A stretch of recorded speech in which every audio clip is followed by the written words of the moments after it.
আমরা সামনে এমন একটা বাংলাদেশ চাই যেই বাংলাদেশে হিন্দু, মুসলিম, বৌদ্ধ, খ্রিস্টান সবাই মিলে আমরা একটি সমাজ গঠন করে, যাতে করে যার যার ধর্ম সে পালন করবে এবং এই বাংলাদেশকে অর্থনৈতিক অগ্রগতির দিকে আমরা নিয়ে যেতে পারি, যার মাধ্যমে প্রত্যেকটি বাংলাদেশের 54,000 বর্গ মাইলের এই বাংলাদেশে যত নাগরিক থাকবে সবাই যেন অর্থনৈতিকভাবে সমৃদ্ধিশালী হতে পারে। বিশেষভাবে আপনারা এই জিনিসটা একটা বিশেষভাবে আমি এই কথাটা বিভিন্ন জায়গায় বলি, যদি আমরা পুরা বিশ্বকে একটা দেশ চিন্তা করি তাহলে সংখ্যালঘু বলে বা কোনো সম্প্রদায় নাই, কারণ কোনো ধর্মই 25%-এর বেশি নাই। সারা বিশ্ব জুড়ে চিন্তা করি,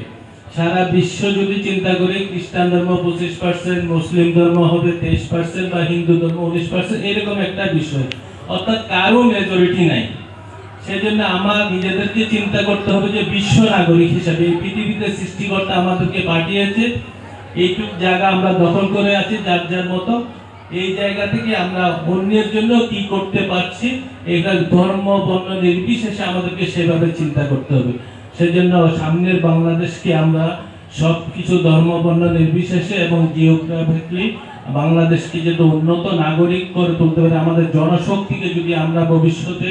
উন্নত জনশক্তি করে গড়ে তুলতে পারি, আমার বিশ্বাস যে বাংলাদেশের যে সম্পদটা আছে এই সম্পদের মাধ্যমেই